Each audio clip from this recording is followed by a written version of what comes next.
Hello everyone, I am Crawlers and today I thought I'd like to make a video on sort of a little bit of tank history during the course of the First World War. Now, I don't pretend to make myself out to be an expert on history or this topic, but here I thought I'd just show you some of the main points on, tanks from what the time period was. Why? Well, because obviously Battlefield 1 will have some of the earlier tank models, and I thought it'd be fun and interesting to consider just what happened in that time period. Now, obviously, the first tanks appeared during the First World War. These were gigantic, slow, lumbering machines with multiple turrets and, had several men operating them. The first to come up with the concept of a tank were the British, actually, and it was pretty interesting because in order to make these new, possibly history-changing machines, not exciting enough for Germans, for the German intelligence, the British counterintelligence called them tanks, like, fuel tanks or something like that. Well, and as we all know by now, the name stuck. Now, although the Brits came up with the concept, soon everyone was throwing their own crazy designs into the ring, and from the very small to the ridiculously large. Uh, Russians at one point, well, by then they lagged pretty far behind the West in these things, and instead of starting up from scratch and come up with their new designs, um, they well, rather one crazy concept of the extreme was the Tsar tank that was suggested hilariously. It was presented to Tsar Nicholas himself, and the thing had 27-foot diameter wheels, and after, moving a few meters, got permanently stuck in a ditch because at the time there wasn't anything big enough there to get this monster out.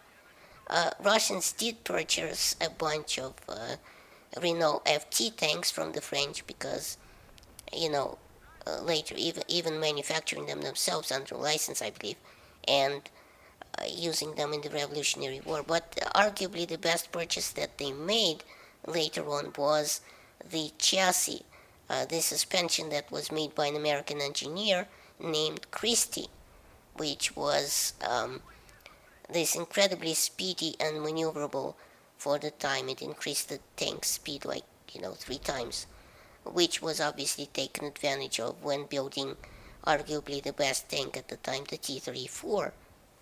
And these were incredible machines during World War One. I mean, all metal, protected certainly against most small arms, from all sides. And man, when the Brits unleashed these things on the Germans, well, they didn't really know what to make of them at first.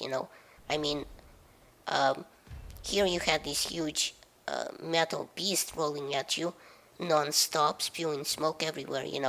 You shot at it and it just kind of shrugged everything off. The bullets just kind of pinged off the armor and it kept coming. And man, when it fired, someone died. So really, it was an entirely new concept. And if the Brits did use it right, it could, change the war and possibly end it. So why didn't it? Well, several reasons, mainly because of bad concept and tactics. The British were using these tanks as vehicles to support the troops. They used them in single numbers spread out among a wide front. And, obviously one tank isn't going to make a hell of a lot of difference, even if it was armored, particularly if it got knocked out. And that brings me to my second point. These weren't Ferraris. They were super slow, lumbering, and entirely too heavy for their engines at the time. A metal beast that more or less stowed when it came to climbing a small hill. And the British tanks were about as lethal for, actually, the German tanks later on too, were about as lethal for the crew, if not more so than for the enemy, because, they were stiflingly hot inside. Um, they filled with smoke and heat from the engine. The crew actually had to jump out of it on the battlefield to take a breath, sometimes because they were quite literally suffocating inside. And you can probably guess what happened to that crew at that point. Side note, by the way, Battlefield 1 trailer had what looks like to be a British Mark V heavy tank. And another side note, because the tank drivers and such sat at a somewhat open slot to see the road ahead of them, they wore these masks called splatter masks, and to keep the debris and stuff flying into their face when they were driving and peering out of the tank. But still, although the idea was in its infancy, then the potential for mass killing was there, and the Germans realized it. Though at first they were slow to accept it and actually come out with their own creations. But by 1917, Germans actually got their hands on first captured British tanks, and while they copied and adapted the designs, they remained heavy, huge, lumbering and unwieldy. And the only German creation that made it to World War I action was the A7V Sturmpanzerwagen, of which only 20 were built. So here you can see a cutaway of the thing and see how the crew did its thing inside, and how everything was positioned. And since supposedly Battlefield 1 tanks will be large enough to fit an entire squad, you can kind of see how big a squad would have to be in the game in order to, fit into the tank. Now, what the Germans did capitalize on, though, where the British really couldn't, was the tactics.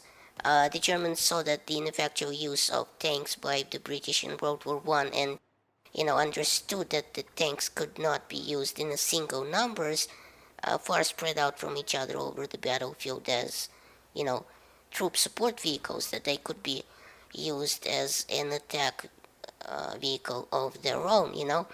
So, ironically, the basic concept of Blitzkrieg on they based the concept of Blitzkrieg rather on British Major General Fuller's plans, which were then never used because of the blockade of Germany by that time.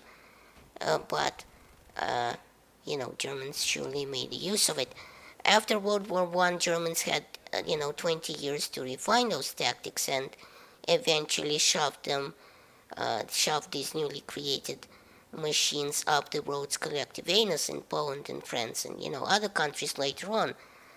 They concentrated tanks in armored units by themselves that could punch a hole into the enemy's defenses quickly and overwhelm them, causing so much confusion and death that the infantry following them had their work cut out of them, and disrupt the communications behind enemy lines.